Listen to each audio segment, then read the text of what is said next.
विश्वानि देव सवितदुरितानि पराशुव यद्भद्रं तन्नयाशुव।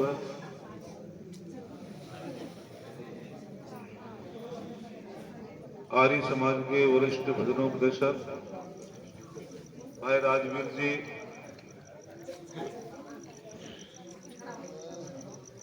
युवा भजनोपदेशक नरेंद्र दत्त जी,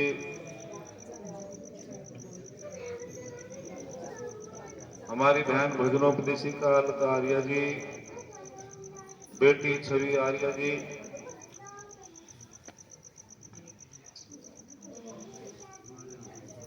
इस मंच का बड़े ही कुशलता से संचालन कर रहे डॉक्टर धर्मवीर जी,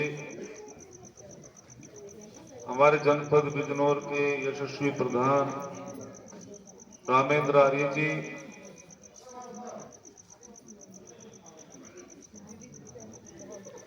मास्टर ब्रह्मपाल आर्य जी, वंदनीय मातृशक्ति, छोटे नन्हे मुन्ने बच्चों, बहुत ही सुंदर कार्यक्रम अभी हम श्रवण कर रहे थे। शेरपुर कल्याण आर्य समाज जनपद बिजनौर बहुत ही हर वर्ष अच्छा कार्यक्रम करते रहते हैं। मास्टर ब्रह्मपाल आर्य जी भी बता रहे थे कि यहाँ दैनिक यज्ञ भी चला। भाई थोड़ा शांति का दान दो, आपस में बात नहीं ना, बच्चों को संभालो जरा।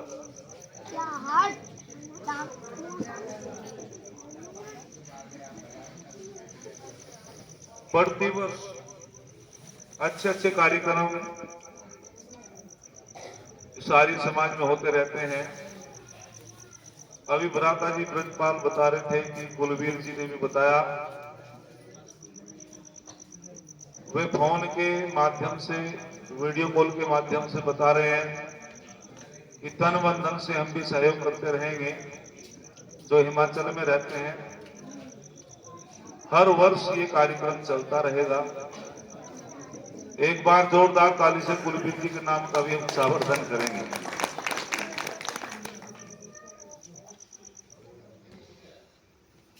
और युवाओं से निवेदन है कि आप अपनी सनातन परंपरा में सहयोग दें।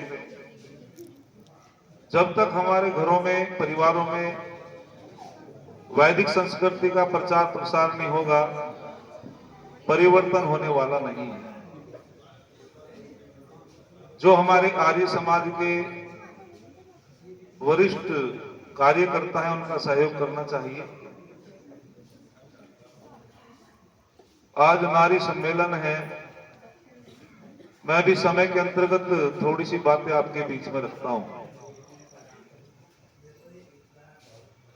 एक मंत्र के माध्यम से कुछ बातें आपके बीच में मैं रखूंगा।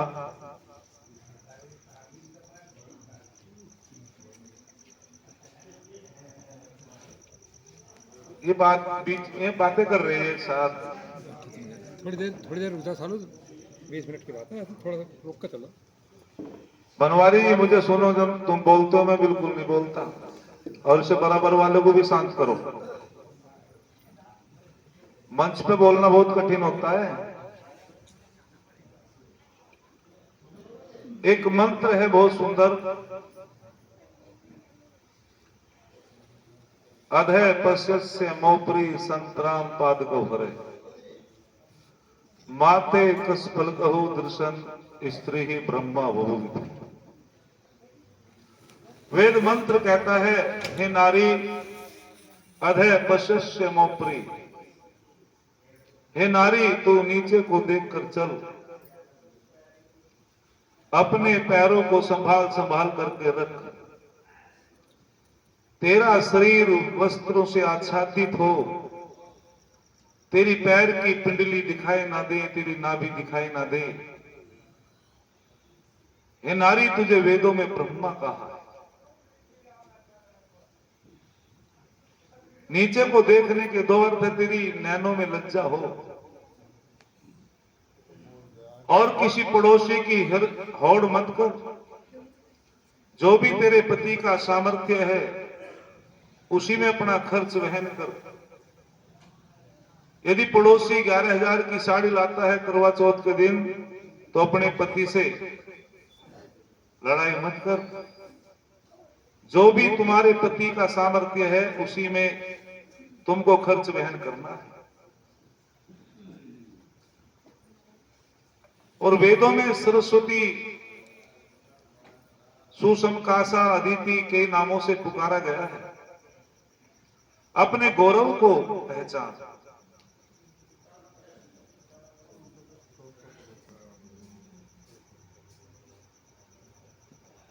जब नारी स्वच्छंद हो जाती है तो देश को खतरा होता है। स्वच्छंदता में संस्कृति को खतरा हो जाता है। स्वतंत्रता और स्वच्छंदता दो शब्द हैं, दोनों अलग हैं। स्वतंत्र तो सभी को रहना चाहिए, लेकिन जब स्वच्छंदता आ जाती है तभी पतन होता है। हस्तिनापुर में एक घटना मेरे याद आती है, और याद रखना ऋषि दयानंद की कितनी बड़ी भूमिका है इस नारी के उत्थान के लिए। एक कार्यक्रम चल रहा था और उस कार्यक्रम में मैं जब बीएड कर रहा था तो वहां एक सज्जन संचालन के लिए मुझे ले गए। सन 2005 की बात है, और विषय था कि आज का युवा नशे की चपेट में आ गया है। आज हमारा युवा दिशा और दशाहीन है। संस्कारों पे चर्चा होनी थी। मंच पर जब मैं गया तो अध्यक्ष स्वामी वर्णवेश बना रखे थे, और वहां गायक, कलाकार और डांस करने वाली बुलंदशहर की 2 लड़कियां थी। और जब उन्होंने बेहुद्दा डांस किया तो हमारे बुजुर्गों ने 500 रुपए देने शुरू किए। मैंने प्रधान जी से कहा, भैया हमें तो गलत तुमने संचालक बना दिया। ऐसा बेहुद्दा डांस, ऐसे अश्लील गीत ये गा रही हैं, हमको शर्म आती है। आपने तो कहा था वहां सांस्कृतिक कार्यक्रम है, संस्कृति की चर्चा होगी, बच्चे ब्रह्मचर्य का पालन कैसे करें, नशे से दूर कैसे रहें। तो एक दोनों बेटियों को मैंने कहा, यदि आप बीएड करके अध्यापिका बन जाओ तो बहुत अच्छा। आप ये बेहुद्दा प्रदर्शन कर रही हो, ये ठीक नहीं। उन्होंने कहा, सुनो जी, ये तो हमारी संस्कृति है, तो कला है। मैंने कि बेहुद्देपन को कला नहीं कहते ना संस्कृति कहते। संस्कृति किसे कहते हैं? मेरा ऋषि दयानंद परिभाषा देता है, विद्या सुशिक्षा जनिता नीति संस्कृति। अर्थात जो विद्या से और शिक्षा से नीति उत्पन्न होती है उसी का नाम संस्कृति होता है, अन्यथा पूरे संसार में विकृति होती है। ये संस्कृति नहीं बोलो, विकृति है। विकृति है वाणी से किसी को, वाणी के माध्यम से अश्लील शब्दों को यदि हम प्रचारित करते हैं, वो वाणी के द्वारा पाप होता है। तो उन बेटियों ने कहा, जी आप तो हमारी स्वतंत्रता छीनने की बातें करते हो। मैंने कहा ना, हम ऋषि दयानंद के अनुयायी हैं। स्वामी दयानंद ने तो नारियों के अधिकारों की लड़ाई लड़ी है। हम ऋषि दयानंद की बदौलत नारी प्रधानमंत्री बनी है, मुख्यमंत्री बनी है, प्रोफेसर बन रही है, डॉक्टर बन रही है। लेकिन हम कहते हैं कि तुम नारी हो, अपनी मर्यादाओं में रहो। और एक शब्द मैंने कहा एक छंद के माध्यम से, कौन रोकता है बेशक तुम मर्दों में रहो। कौन रोकता है बेशक तुम मर्दों में रहो, लाजमी फर्ज है तुम्हारा कि तुम पर्दों में रहो, घर में रहो, खेत में रहो या सरकारी पदों पर रहो। जरा सोच के देखो तुम औरत की हदों में रहो, जरा सोच के देखो तुम औरत की हदों में रहो। यदि मर्यादाओं का उल्लंघन आप करोगी तो खतरा पैदा होगा। एक नदी दो कूलों के बीच में बहती है। कूल मीन्स जानते हैं, कूल किनारे। जैसे नदी दो कूलों के बीच में बहती है, वह हरियाली का कारण बन जाती है, खुशहाली का कारण बन जाती है। किनारों को तोड़ देती है, मर्यादाओं का उल्लंघन करती है, तो वो जो है बर्बादी का कारण बन जाती है, हानि का कारण बन जाती है। ऐसे ही नारी दो कुलों के बीच में रहती है। कुल मीन्स परिवार। एक पिता का कुल होता है, एक पति का कुल होता है। जो दोनों कुलों की मर्यादाओं का पालन करती है वो सरस्वती बन जाती है, वंदनिया बन जाती है, सम्माननीय बन जाती है, ब्रह्मा बन जाती है। मध्यकाल में बहुत बुरी स्थिति थी नारी की। धन्यवाद करो स्वामी दयानंद का। एक पुस्तक होती है व्याकरण की, महर्षि पाणिनि द्वारा रचित अष्टाध्यायी। लगभग उसमें 4000 सूत्र हैं। गुरुकुल में जो बालिकाएं या बालक पढ़ते हैं उसको कंठ याद करना पड़ता है। और उसकी व्याख्या की गई काशिका नाम की पुस्तक में। उसमें अवैदिक व्याख्या की गई। एक जैनेन्द्र कुमार नाम के विद्वान हुए और उन्होंने एक सूत्र की व्याख्या की अवैदिक गलत तरीके से। एक सूत्र आता है शोकः, शोक का कारण क्या है? तो उन्होंने उसकी व्याख्या की कन्या शोकः। बोलो क्या की? कन्या शोकः। अर्थात शोक का कारण तो कन्या का जन्म है। जैन संप्रदाय कहते जैनेन्द्र कुमार कि जब कन्या जन्म लेती है वो शोक का कारण है, दुख का कारण है। और केवल इतना ही नहीं, ऐसे विद्वानों ने नारी जाति का इतना शोषण किया कि नारी को वेद पढ़ने का अधिकार नहीं है। स्त्री शूद्रो नाद्यताम, यज्ञोपवीत धारण करने का अधिकार नहीं है। गायत्री मंत्र जपने का अधिकार नहीं है। ऐसे ऐसे मनमाने ढंग से गलत सूत्रों का भाष्य किया गया और नारी को वंचित कर दिया गया। अभी मैं देख रहा था, एक बड़े अच्छे कथावाचक है देवकीनंदन ठाकुर। एक बेटी खड़ी हुई, उसने की गुरुजी क्या कन्या गायत्री मंत्र का जप कर सकती है? बोले बिल्कुल नहीं। बोले क्यों? कि नारी का यज्ञोपवीत संस्कार नहीं होता इसलिए। बोले जिस स्कूल में मैं पढ़ती हूं तो गायत्री मंत्र बोला जाता है प्रार्थना में। बोले अपने कानों में उंगली लगा लेकर जब गायत्री मंत्र बोला जाएगा, या उस स्कूल को छोड़ दे। मैं आपसे पूछना चाहता हूं, गायत्री मंत्र में बुद्धि की प्रार्थना की जाती है। क्या नारी जाति को बुद्धि की आवश्यकता है या नहीं? बोलो। है। और गायत्री का जप करके ऋषिकाएं बनी है। हमारे वेद कहते हैं यथे माम वाचम कल्याणी मां वदानी जनेभ्य। अर्थात ये वेद वाणी सबका कल्याण करने वाली है। चाहे नारी हो चाहे नर हो, सबको वेद पढ़ने का अधिकार है। जिस प्रकार से परमपिता परमात्मा का सूर्य सबके लिए जरूरी होता है, वायु ईश्वर की सबके लिए है। कहीं परमात्मा ने पक्षपात नहीं किया है। अन्न औषध सबके लिए है। अच्छा, जब वायु चलती है कहीं ऐसा तो नहीं पुरुषों को लगती हो, नारियों को ना लगती हो? आया ना? बोलो। सूर्य का प्रकाश केवल पुरुषों को मिलता है, नारी को भी मिलता है? दोनों को मिलता है। कहीं भी किसी शास्त्रों में वेदों में ऐसा नहीं है कि जो पक्षपात किया हो। जैसे परमपिता परमात्मा का ज्ञान, परमपिता परमात्मा के सारे पदार्थ सबके लिए जरूरी है। सूर्य का प्रकाश सबके लिए जरूरी है। चंद्रमा का प्रकाश सबके लिए जरूरी है, वायु सबके लिए जरूरी है, उसी प्रकार से परमपिता परमात्मा का ज्ञान सबके लिए जरूरी है, कहीं पक्षपात नहीं है। ऐसे ऐसे मनमाने ढंग से ये व्याख्या की गई। जब स्वामी दयानंद ने उस सूत्र को पढ़ा और सूत्र को पढ़ के कहा है तो अवैधिक व्याख्या की गई है, अन्याय किया गया जान पूछ करके, तो तब ऋषि दयानंद कहते हैं, अरे कन्या का जन्म शोक का कारण नहीं होता। कन्या तो आंगन की फुलवारी होती है, कन्या तो घर की शोभा होती है। और जब स्वामी दयानंद कहते हैं कि शोक का कारण कन्या का जन्म नहीं होता, बोले और तो ऋषि जी ने इसका भाष्य किया, अविद्या शोका।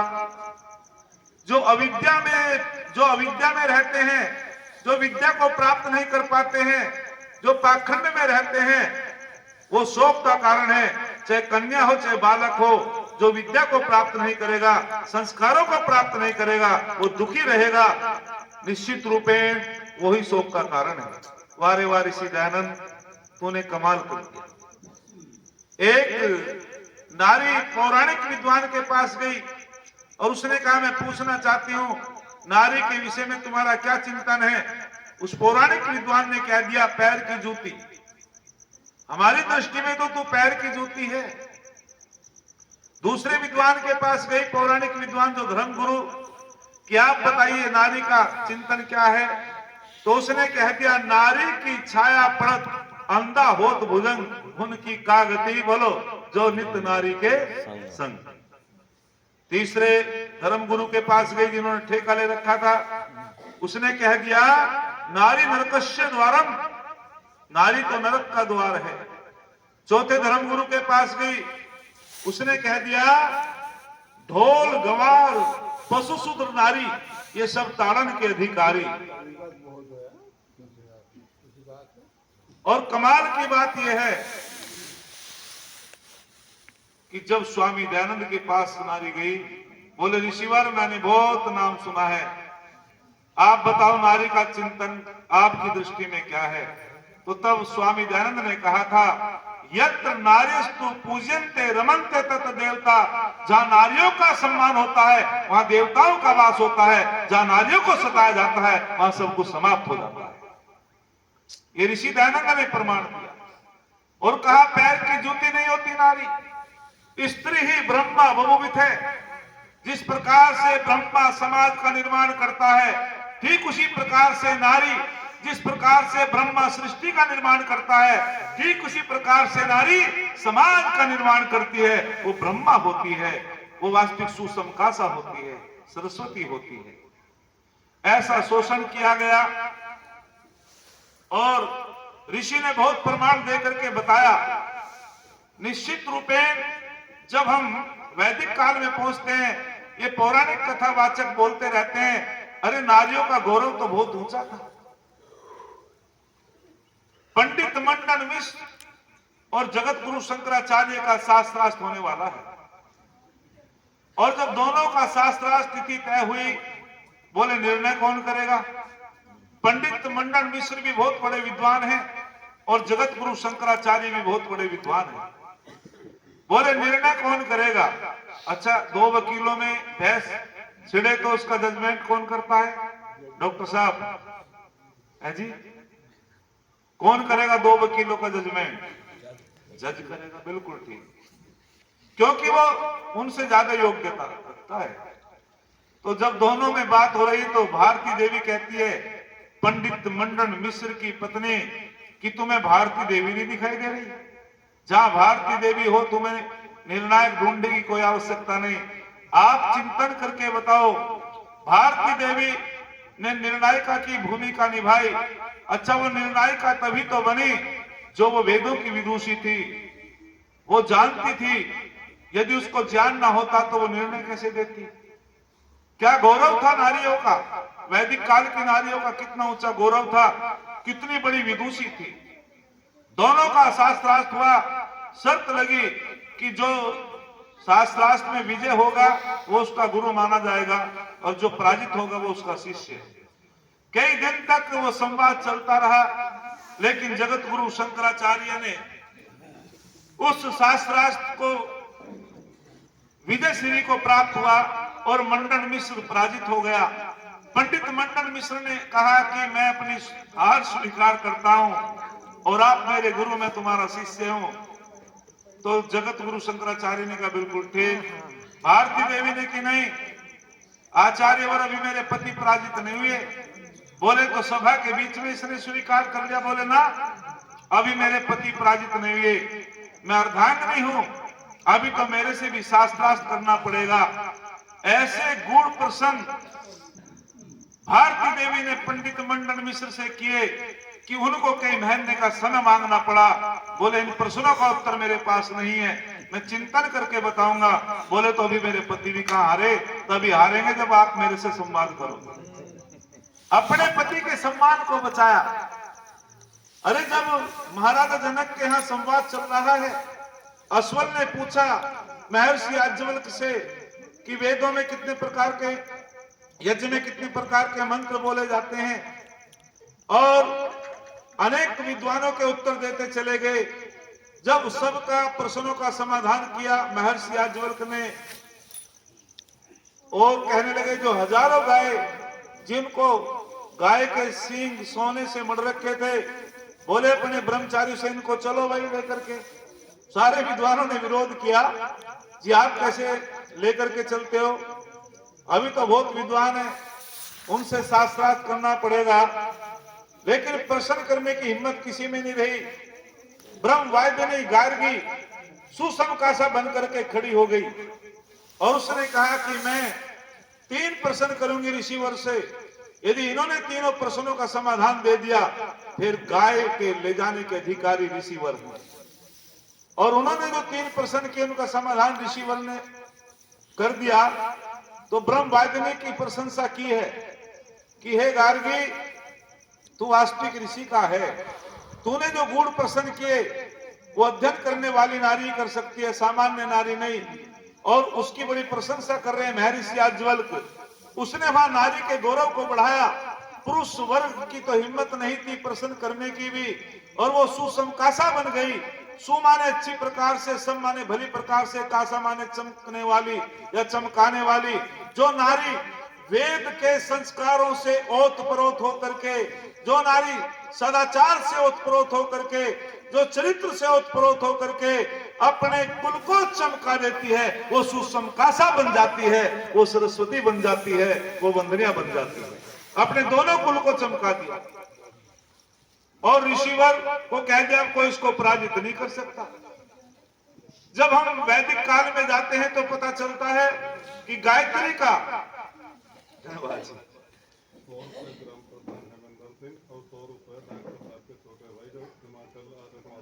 कुलवीर जी 100 रुपए कुलविंदर, हाँ 100 रुपए की धनराशि कुलवीर सिंह आर्य जी दे रहे हैं और 100 रुपए हमारे ग्राम प्रधान हेमेंद्र जी। आपका बहुत बहुत धन्यवाद। आपका धन सदुपयोग होता रहे, धर्म में लगता रहे। तो सुसमकासा बन करके उसने अपने कुलों को चमका दिया। मैं अधिक न बोलते हुए आपके बीच में इतना कहना चाहता हूं कि बहुत भूमिका रही स्वामी दयानंद की, और उन्होंने वैदिक काल में एक मदालसा नाम की नारी कैसे निर्माण करती थी अपने बच्चों का। अरे सीमंतोनयन संस्कार में उसने अपने बच्चों का निर्माण किया। अपने पति से कहा राजा से, आप यदि मेरा सहयोग करोगे तो मैं निश्चित रूपेण जैसा चाहूंगी वैसी संतान बनेगी। बोले देवी तुम्हें क्या पता। तो कहते हैं कि मदालसा ने अपने कक्ष के अंदर ऋषि महर्षियों के चित्र टांगे हैं और वो प्रातः काल उठ करके उसको देखती है निहार करके, और वह जो है वेद का अध्ययन करती है, यज्ञ करती है, अच्छी अच्छी पुस्तकें पढ़ती है। सीमंतोनयन संस्कार, सीमंतोनयन कहते हैं, सीमंत कहते हैं मस्तिष्क, उन्नयन कहते हैं विकास। जब बच्चे का विकास होता रहता है गर्भ में, उस समय नारी को बड़ी सावधानी से रहना पड़ता है, उसका खान पीन अच्छा होना चाहिए। तो वो उस समय जब बच्चा 6 महीने का है गर्भ में, तो मदालसा अच्छी अच्छी पुस्तकें पढ़ती है, मदालसा सात्विक भोजन करती है, और मदालसा जो है ऋषि महर्षियों के चित्र को निहारती है। जब पहला बच्चा उत्पन्न हुआ तो वो सन्यासी बन गया, दूसरा बच्चा उत्पन्न हुआ सन्यासी बना, तीसरा बच्चा उत्पन्न हुआ, वो भी सन्यासी बना। राजा को चिंता हुई कि यदि सारे बच्चे सन्यासी बन गए तो इस राज को कौन संभालेगा। तब कह दिया था मदालसा ने कि चौथा बच्चा अलग निर्मोही नाम का वो सुयोग्य राजा बनेगा। उसने राजधर्म को पढ़ा, राजा महाराजाओं के चित्र को टांगा और निश्चित रूपेण चौथा बच्चा बहुत सुयोग्य राजकुमार बना और उसने वेद के अनुकूल राज्य किया। माता निर्माता भवती, माँ जैसा जैसा चाहती है वैसा निर्माण कर सकती है, लेकिन उसके लिए शास्त्रों का अध्ययन करना पड़ता है। और जो शास्त्रों का अध्ययन नहीं करेंगी तो निश्चित रूपेण फिर वो अच्छी संतान को उत्पन्न नहीं कर सकती। अधिक न बोलते हुए थोड़ी सी बातें मैंने आपके बीच में रखी। आप लोगों का मैं धन्यवाद करना चाहता हूँ। जब वो लोरियां देती थी तो क्या कमाल की लोरियां देती थी। शुद्धोसी बुद्धोसी निरंजनोसी संसार माया परिवर्तितोसी। हे मेरे बेटा तू शुद्ध हो, हे मेरे बेटा तू विद्वान हो, हे मेरे बेटा तू परमात्मा को जानने वाला हो, संसार की माया में फंसने वाला ना हो। ऐसी लोरियां माता देती थी। और आज की लोरियां भी देती है माता। जब कोई बच्चा परेशान करता है, अब से 10 साल पहले तो ये थी, अब तो मोबाइल दे देती हैं, मंकी देख ले। लेकिन अब से 10-20 साल पहले बच्चा रोता था, बच्चे की माता उसको गायत्री मंत्र उसके कान में नहीं बोलती। अरे जो हमारी सरदार माता होती है वे अपने बच्चे को वाहे गुरु कह करके उसके कान में बोलती रहती है। इस्लाम धर्म की माताएं कलमा पढ़ाती हैं और जब हमारी माताएं ये बच्चे रोते हैं तो ये क्या कहती हैं, लाला रोवे मत ना, हवा ले जाएगा, कोको ले जाएगी, लुल्लू ले जाएगा, जो हमने कहीं साहित्य में पढ़ा नहीं है। और वो बच्चा फिर डरता है, उसको भय बनता है। वीरों का कोई इतिहास नहीं सुनाती। तो समय के अंतर्गत, क्योंकि समय बहुत कम है, आगामी कार्यक्रम भी आपके बीच में होगा, मैं इतना ही कहना चाहता हूं कि निर्माण करने वाली माता होती है। एपीजे अब्दुल कलाम राष्ट्रपति ने एक यूनिवर्सिटी में अपना भाषण दे दिया कि सन 2025 तक हम इस देश को विकसित बना देंगे, आध्यात्मिक बना देंगे। एक बालक खड़ा हुआ, बोले जी कैसे बना दोगे, इस देश में तो बहुत अंधविश्वास है, बड़ा पाखंड है, यहाँ तो जो है दुराचार अनाचार है। आप कह रहे कि 2025 तक इस देश को हम विकसित बना देंगे, आध्यात्मिक बना देंगे। उन्होंने भाषा बदल दी एपीजे अब्दुल कलाम राष्ट्रपति ने कि भाई कोशिश करेंगे। बोले पहले तो आपने कहा बना देंगे, तो तब एपीजे अब्दुल कलाम ने प्रोफेसरों से कहा कि आप बताओ भाई इसका उत्तर दो, जो इस बालक ने प्रश्न किया है। तो वे मौन हो गए। एपीजे अब्दुल कलाम ने फिर कहा था यदि 3 लोग अपने कर्तव्यों का पालन ईमानदारी से करें तो ये देश विकसित हो जाएगा, ये देश आर्यवर्त जैसा पहले था गौरवशाली ऐसा बन जाएगा। तो तब एपीजे अब्दुल कलाम ने कहा कि मातृमान पितृमान आचार्यमान पुरुषो वेद है। जिस दिन ये संकल्प ले लेंगे माता अपने कर्तव्यों का पालन करे, पिता अपने कर्तव्यों का पालन करे, आचार्य अपने कर्तव्यों का पालन करे, उसी दिन हमारे देश का युवा युवती एक चरित्रवान बन जाएंगे और देश विकसित भी हो जाएगा, आध्यात्मिक भी हो जाएगा, यदि ये तीनों अपने कर्तव्यों का पालन करें। स्वामी विवेकानंद महाराज जी से पूछा गया शिकागो में कि आप तो बहुत अच्छे प्रवक्ता, भाषण देते हो, कौन सी यूनिवर्सिटी में पढ़े। तो तब उन्होंने कहा था जिस यूनिवर्सिटी में हमें पढ़ा वो टूट चुकी। बोले होगी तो भारत में ही। बोले थी हाँ। बोले सारी यूनिवर्सिटी टूट चुकी। बोले जी बिल्कुल। 1-2 कक्ष। बोले कुछ नहीं है। स्थान तो होगा। बोले स्थान भी नहीं है। तो तब स्वामी विवेकानंद से पूछा गया वो कैसी यूनिवर्सिटी थी। तो तब स्वामी विवेकानंद ने कहा था कि सुनो जी, जिस यूनिवर्सिटी में मैं पढ़ा वो प्रथम यूनिवर्सिटी, प्रथम गुरु वो मेरी माता थी, और आज वो संसार में माता नहीं रही है। तो हम सबको चिंतन करना चाहिए, मंथन करना चाहिए। जब तक हम स्वयं चरित्रवान नहीं होंगे तब तक हमारी संतान चरित्रवान नहीं होगी। हमें स्वयं को बदलना पड़ेगा, अपने गौरवशाली इतिहास को पढ़ना पड़ेगा, वेदों का अध्ययन करना पड़ेगा, क्योंकि संस्कार से ही निर्माण होता है। एक छंद कह करके मैं अपनी वाणी को विराम दूंगा, एक संकल्प भी कराऊंगा। अरे आज जो हिंदू समाज में जो हिंदू हमें नाम दे दिया गया है, इसको चिंतन करना पड़ेगा, क्योंकि एक भ्रूण हत्या जैसा अपराध, कन्याओं को गर्भ में ही मारा जाता है। अरे कन्या एक शोभा है, कन्या को देवी कहा है। एक कन्या को देख करके स्वामी जी नतमस्तक हो गए थे। लोगों ने कहा आज तो पत्थरों के सामने ये भी झुक गए। जब स्वामी जी ने कहा था ना मैं तो इस देवी को देख करके झुक गया। ये तो वास्तविक एक नारी देवी होती है, कन्या देवी होती है, पूजनीय होती है। तो ये सारी की सारी देन ऋषि दयानंद की रही, जो नारी जाति का उत्थान किया, बड़ी वकालत की। एक उदाहरण देकर के अपनी वाणी को विराम देता हूं। प्रकाशवीर शास्त्री जी का नाम सुना होगा। वे सांसद हुआ करते थे, इंदिरा गांधी प्रधानमंत्री हुआ करती थी। तो प्रकाशवीर शास्त्री ने कहा तुम्हें प्रधानमंत्री किसने बनाया? बोले जनता ने बनाया। दोबारा से फिर पूछा, बोले जनता ने बनाया। तीसरी बार फिर पूछा, बोले शास्त्री जी मैं बता तो रही हूँ, आप मेरे प्रश्नों से संतुष्ट नहीं हो।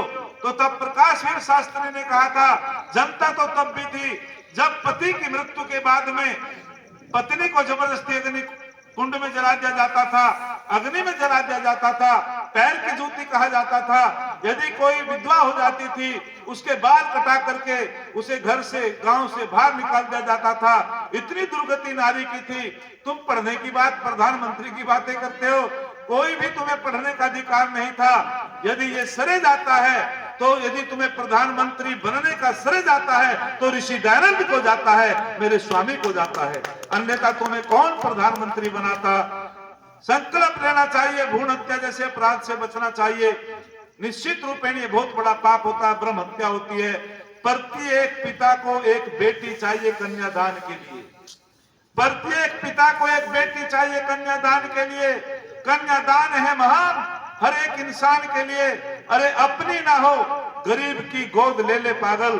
भ्रूण हत्या से बचो भगवान के लिए, भ्रूण हत्या से बचो भगवान के लिए। इति ओम सम। आप लोगों का धन्यवाद। श्री बलबीर सिंह प्रधान जी हैं आर्य समाज से, ये भी धनराशि देकर के अपना आशीर्वाद दे रहे हैं। बहुत बहुत धन्यवाद। बेटी अलकार जी।